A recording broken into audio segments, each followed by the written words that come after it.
अस्सलाम वालेकुम जी, लंदन से गुड आफ्टरनून। तो फिर वीडियोस जो हैं वो आमिर लियाकत की आ गई। मतलब जिन लोगों को इंतज़ार था वीडियोस का इमरान खान के हवाले से, वो तो नहीं आई।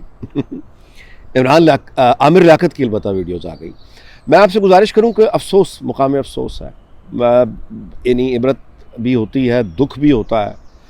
और आमिर लियाकत से मेरी ज़िंदगी में कोई ज़्यादा यानी 2 या 3 मुलाकातें हैं, बाकी तो वही जिस तरह आप जानते हैं, जितना मैं भी वैसे ही स्क्रीन के हवाले से जानता हूँ।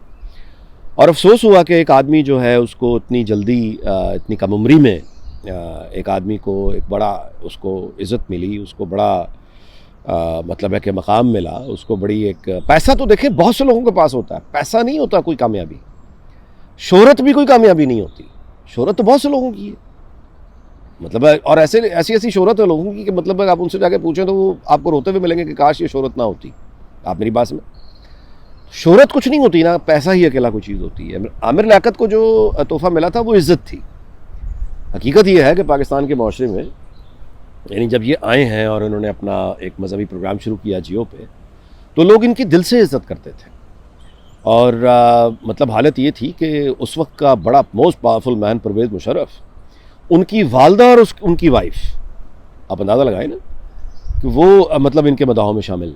और मतलब है कि हर घर में इनकी इज़्ज़त होती थी। इनका एक बड़ा, यानी मैं कल एक दोस्त से बात कर रहा था और हम सोच रहे थे कि वो कौन कौन से लोग हैं जिनको अल्लाह ने बड़ी इज़्ज़त दी और जिन्होंने अपने हाथों से बहुत जल्दी उन्हें गंवाया और ख़ुद ही अपने दुश्मन बन गए। तो हमारा इत्तफाक कुछ और नामों पे हुआ, जिनमें डॉक्टर शाहिद मसूद, इसको भी मतलब है कि अगर आप देखें तो शुरू में बड़ी इसकी इज़्ज़त थी, वो ख़ुद ही इसने बुचर कर दिया, आज एक लतीफ़ा बन के खड़ा हो गया। और वही आमिर लियाकत के साथ तो, बल्कि आमिर लियाकत की तो शायद ज़्यादा, चूँकि मजहबी हवाले से था तो इज़्ज़त ज़रा और ज़्यादा थी, अक़ीदत वाली इज़्ज़त थी आमिर लियाकत से लोगों को। और आप देखिए कि आदमी जब अपना दुश्मन बनता है, एक अच्छा खासा घर, एक अच्छी खासी उनकी शरीक हयात, उनकी औलाद। और मुझे जब जियो में मैं काम करता था तो उस वक्त टेक्नीशियंस वगैरह, प्रोड्यूसर वगैरह, इस तरह के लोग जो है वो मुझे कभी इनका जिक्र होता था तो बताया करते थे कि आमिर लियाकत की जो कैरियर है, शुरुआत जो हुई है, उसमें इनकी जो पहली शरीक हयात थी, जो इनकी मिसेस थी, उन्होंने बहुत साथ दिया है आमिर लियाकत का। और वो बाकायदा इनके साथ काम करती थी, घर में नहीं सिर्फ काम करती थी। मतलब ये कि इन्होंने, आमिर लियाकत ने कपड़े कौन से पहनने हैं, दिखना कैसा है, ब्ला ब्ला, कैसा कंपोज रहना है, वो बाकायदा इनको मतलब है कि हिदायत दिया करती थी, इनके साथ मिलकर काम करती थी। गोया आमिर लियाकत का कैरियर बनाने में इनकी पहली जो मिसेस हैं शरीक हयात, उनका बहुत इंपॉर्टेंट रोल रहा है। सिर्फ इमोशनल नहीं बल्कि प्रैक्टिकल सपोर्ट रही है। और एक अच्छा खासा घर छोड़ के मतलब एक आदमी जो है वो उस तरह से, फिर हमने देखा उनके साथी मामला हैं, ज़ाहिर है वो उनकी चॉइस हो सकती है, वो बता सकते हैं, लेकिन अंजाम बहरहाल जो हुआ उसमें हम सबके लिए सबक है कि एक आदमी जो अगर आपको अल्लाह ताला इज़्ज़त दे दे और इस तरह का मकाम दे दे तो फिर उसको संभाल के रखना उस मकाम को हासिल करने से ज़्यादा मुश्किल है। अच्छा, अब ये हमें पता चलता है कि ये जो सदियों से विज़डम चला आ रहा है और ये बातें, ये कहावतें, ये मुख्तलिफ़ ज़बानों में जो हमें मिलती हैं, इसके पीछे कितना तजुर्बा होता है। तो ये मिसालें और ये कहावतें और ये सबक ये मौजूद रहते हैं। इंसान आ रहे हैं जा रहे हैं, इंसान आ रहे हैं जा रहे हैं। तो इस सांचे में कल कोई और था, आज आमिर लियाकत है, आने वाले कल में कोई और होगा। आप मेरी बात में, ये आजमाइश और इम्तहान है हर किसी का। तो इसमें अफसोस की बात यह है कि मैं उसमें एक जो वीडियोज़ रिलीज़ हुई हैं वो ज़ाहिर है कि इस काबिल तो नहीं है कि यहाँ दिखाई जा सकें, लेकिन उसमें एक जो वो यानी उस वीडियो में एक वीडियो जिसमें आमिर लियाकत नज़र नहीं आ रहे, क्योंकि अभी फोरेंसिक वगैरह वैसे भी अखलाकी तौर पे बुरी बात है कि उसको बताया जाए, लेकिन जिसमें वो नज़र नहीं आ रहे, उसका मैं 2 या 3 सेकंड्स का एक क्लिप में लगा देता हूँ, जिससे आपको आइडिया होगा अगर आपने वो फिल्म नहीं देखी। और इस फिल्म में by the way Aamir Liaquat ही हैं। अब पता नहीं, वो भी, अब वो तो खैर इनकार करेंगे इनका, मुझे नहीं पता कि वो तस्दीक करेंगे या तस्दीक करेंगे, अभी तक तो खामोशी है। लेकिन चूँकि उन्होंने अपनी साबका जो वाइफ है उसकी एक किसी आदमी के साथ कोई ऑडियो रिलीज़ कर दी थी और सीधा इल्ज़ाम ही ये लगाया था कि ये तो एक जैसे प्रोफेशनल पेशावर खातून, मतलब इस तरह का इल्ज़ाम।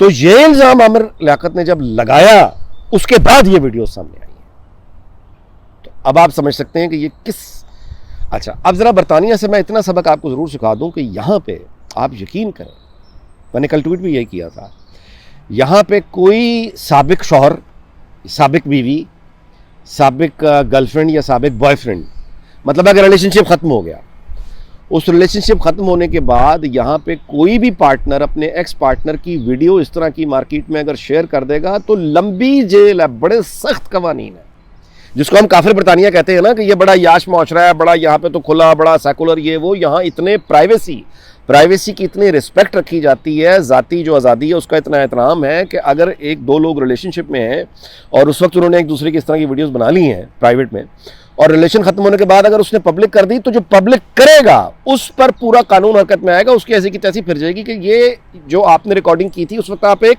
रिश्ते में थे, आपने एक दूसरे पर इतबार किया था, अब वो रिश्ता खत्म हो गया तो हाउ कैन यू मतलब ब्रेक दैट ट्रस्ट? नहीं, ये किसी को हक हासिल नहीं है। सो यहाँ पे लेजिस्लेशन हुई 2004-2003 में, जब टेक्नोलॉजी ये वाली आ गई, बंदे के हर हाथ में टेलीफोन आ गया और यहाँ भी ये वाकयात होने लगे। अब आपको मैं देखा ना फ़र्क क्या होता है, एक मुतहर्रिक और वाइब्रेंट सोसाइटी, वही मसाइल, चूँकि टेक्नोलॉजी तो यहाँ की थी, यहाँ पे ये मसाइल पहले आ गए थे, लोगों ने एक दूसरे की वीडियोस सर्कुलेट बदनाम करने के लिए करना शुरू कर दिया, उन्होंने लेजिस्लेशन की, कानून बनाया, अब ये बिल्कुल कंट्रोल में है। हमारे यहाँ ज़ाहिर है कि ये ना कभी कंट्रोल में था ना होगा, क्योंकि हमारे यहाँ इंटरेस्ट ही छोड़ें।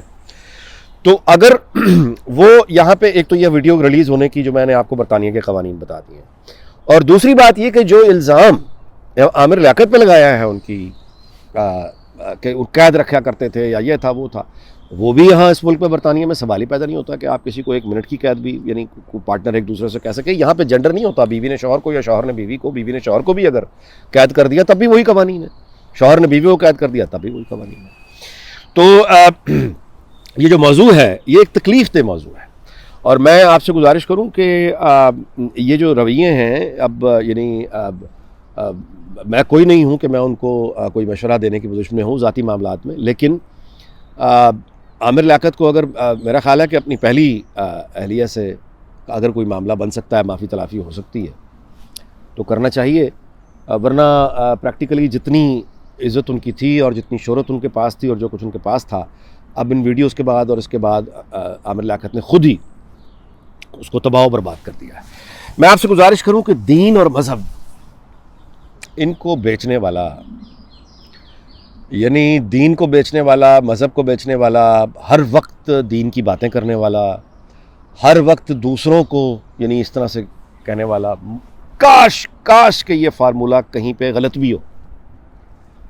जहाँ भी आप देखते हैं ना कि बहुत ज़्यादा मज़हब फरोश और दीन फरोश, फरोश मैं इसलिए बार बार कहता हूँ, जिस तरह हम अंजुमन फल फ्रूट फरोश करने वाले ताजर, रेडी वाले, तो ये मजहबी तालीमात को रेडी पर रख के बेचते हैं। मैं क्यों कहता हूँ बेचते हैं?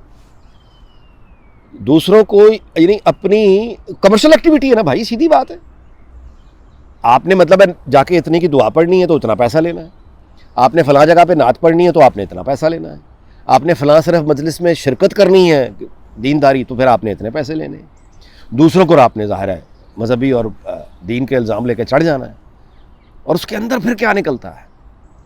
अब कमरे की अगर आप इसको यानी इसको देखें, यानी कोई किरदार इसमें, कोई चेहरा नहीं है, लेकिन अगर आप देखें तो ये कमरे ही रेड लाइट एक तरह की वो, और मतलब है कोकेन पड़ी हुई है, और वो मतलब है कि, तो ये जो है ना मामलात, ये है वो भयानक तस्वीर जो आदमी का फिर ईमान उठा देती है।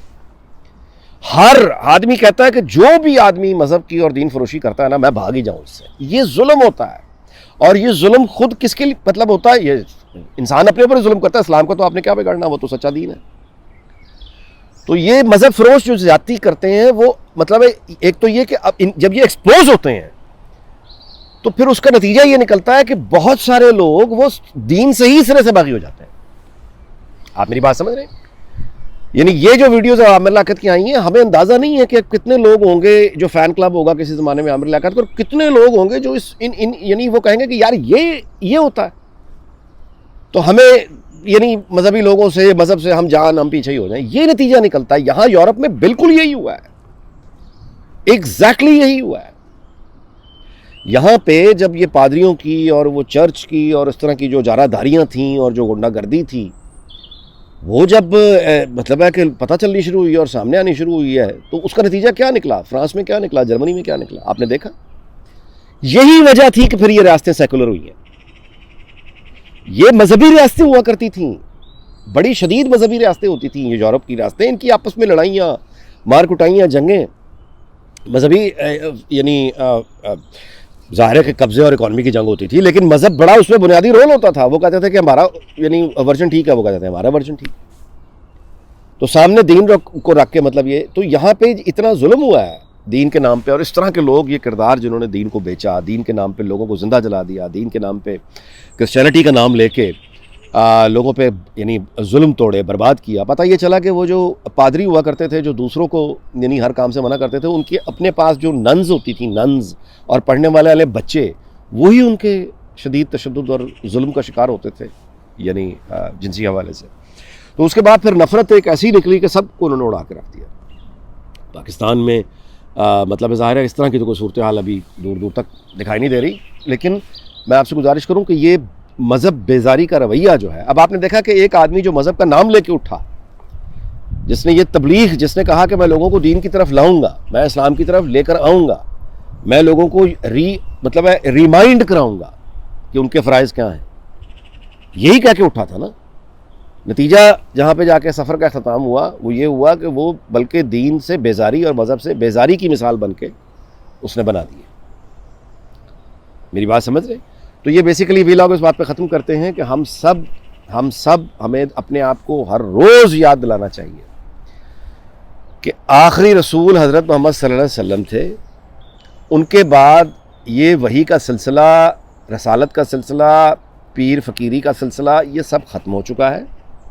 اب ہر انسان اپنے اعمال کا خود جواب دہ ہے، اور کوئی شخص جو اپنے آپ کو اب یہ کہتا ہے جی میں پیر ہوں، میں تمہیں جنت کا ٹکٹ دیتا ہوں، کوئی داڑھی رکھ لے، کوئی کلین شیو ہو، کوئی چوغا پہن لے، کوئی مالائیں پہن لے، کوئی ہاتھ میں تسبیحاں پکڑ لے، کوئی بالیاں پہن لے، کوئی ٹنڈ کرا لے، کوئی کچھ کر لے، یہ حلیے بنا کے عجیب و غریب جو شخص بھی آپ سے یہ کہتا ہے کہ وہ آپ کو جنت کا راستہ بتائے گا، وہ آپ کو جہنم سے بچائے گا، تو ایسے شخص سے معافی مانگیں. اور یار میری بات سنیں، میں ویلاگ اس بات پہ ختم کرتا ہوں کہ جو قرآن مجید عرب کے بدوؤں کو سمجھ آ گیا، اس وقت بدوؤں کو سمجھ آ گیا، اس میں کون سی ایسی مشکل ہے جو آج کے زمانے میں آپ خود نہیں پڑھ سکتے؟ ہمیں خود پڑھنا ہے، اور وہ لوگ جو لاجک اور دلیل کی بات کرتے ہیں ان سے رہنمائی لینی ہے. یہ جو مداری ہوتے ہیں، ناچتے گاتے، میوزک، گیٹ اپ، اور خاص طرح کی ایک وہ مطلب ہے کہ انداز بنا کے لوگوں کو امپریس کرنا، اس طرح کے لوگوں سے یہ بازیگر ہوتے ہیں اور کچھ بھی نہیں ہوتا. چلیں جی، اگلے ویلاگ میں ملاقات ہوگی. آپ کا بہت بہت شکریہ. پھر ملاقات ہوگی. اپنا خیال رکھیے گا. اللہ حافظ.